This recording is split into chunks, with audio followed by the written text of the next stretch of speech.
Ms. Upton. We're going to move over to the NDP and welcome Mr. Blaikie. You've got the floor for 5 minutes.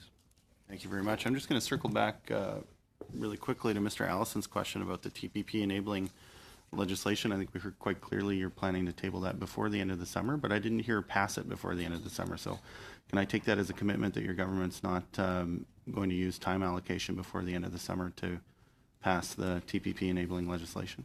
I think you can take it from my word that I think the technical term is that we will introduce legislation before the House is rising this summer. Okay, but it won't be passed? Sorry? But time allocation won't be used to pass it before summer? I can say that we will introduce legislation and we'll respect the parliamentary process as it should be. So is that a yes or a no? It's as clear as an answer as one can give. Well, you're the government, so I mean, it's the government that decides whether time allocation is used or not. So I think it's fair to ask you as the responsible minister. I appreciate it's a fair question, and my answer is as fair as your question, is to say that we will introduce legislation and we will follow the parliamentary process. Our intention is to have it done promptly, because I think there would be SMEs in your own riding and certainly workers in your own riding which will benefit from having an expanded market. And in my writing that says time allocation should be used to pass enabling legislation for the TPP before the summer. But I'm sure if you were to talk to your constituent, you would find some of them that would say that having a trade agreement opening up market in Asia Pacific is something they would benefit from. All I'm talking about is before summer. I'm not. I can only tell you we will introduce legislation and we will proceed expeditiously with the rest. Well, that's a disappointing answer. I hear more people in my writing talk about concern about government abusing time allocation than I do people saying that TPP enabling legislation has to be passed by a certain deadline. So we'll have to agree to disagree on that, but I was hoping to get a commitment here today. I am also wondering why it is that workers should feel that they can trust your government when it comes to defending their rights in trade agreements. I mean, my understanding is that prior to the election of Donald Trump, you were meeting with representatives from the building trades who were highlighting important problems with Chapter 12 of the TPP, and the line at that time was that you agreed very much, but geez, it's too bad that the TPP is already negotiated and it's a done deal. Then there was an opportunity to renegotiate TPP, and Chapter 12 didn't change. And Chapter 12, of course, reproduces a lot of the worst abuses of the temporary foreign worker program. It's going to allow companies to be able to bring workers in under all sorts of categories without any vetting or tracking or standards assessment by Canadian governments, whether provincial or federal.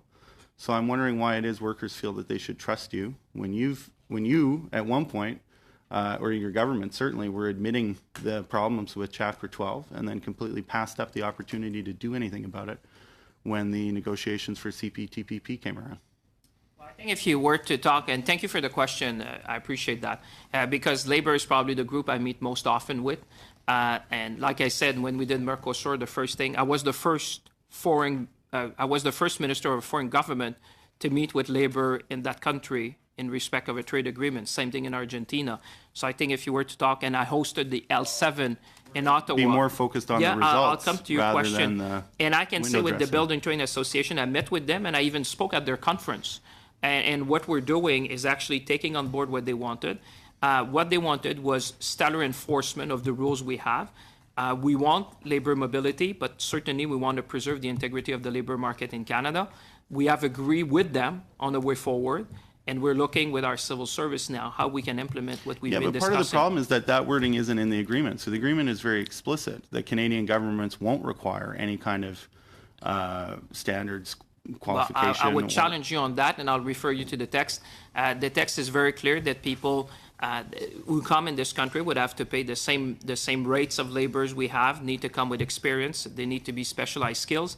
And we're working with the building trade. The concern they had... The text of the agreement says Canada shall grant temporary entry and provide a work permit or work authorization to these workers and will not, A, require labor certification tests or other procedures of similar intent as a condition of temporary entry, or B, impose or maintain any numerical restriction relating to temporary entry. I mean, I think that's pretty clear in terms of Canada's right to impose any kind of test on the qualification of workers coming into Canada. Wouldn't you agree, Minister? One of the things, I'm quite familiar with the text, by the way, but what I can say is that what we've agreed with the labor, the Building Trade Association, is to make sure that the enforcement which is their concern, is enforcement. And I met with them. So you why can- is it Mr. Blaikie, that sorry, Mr. investors Blaikie. get protection in the- Mr. Blaikie, your time is up, and we're going to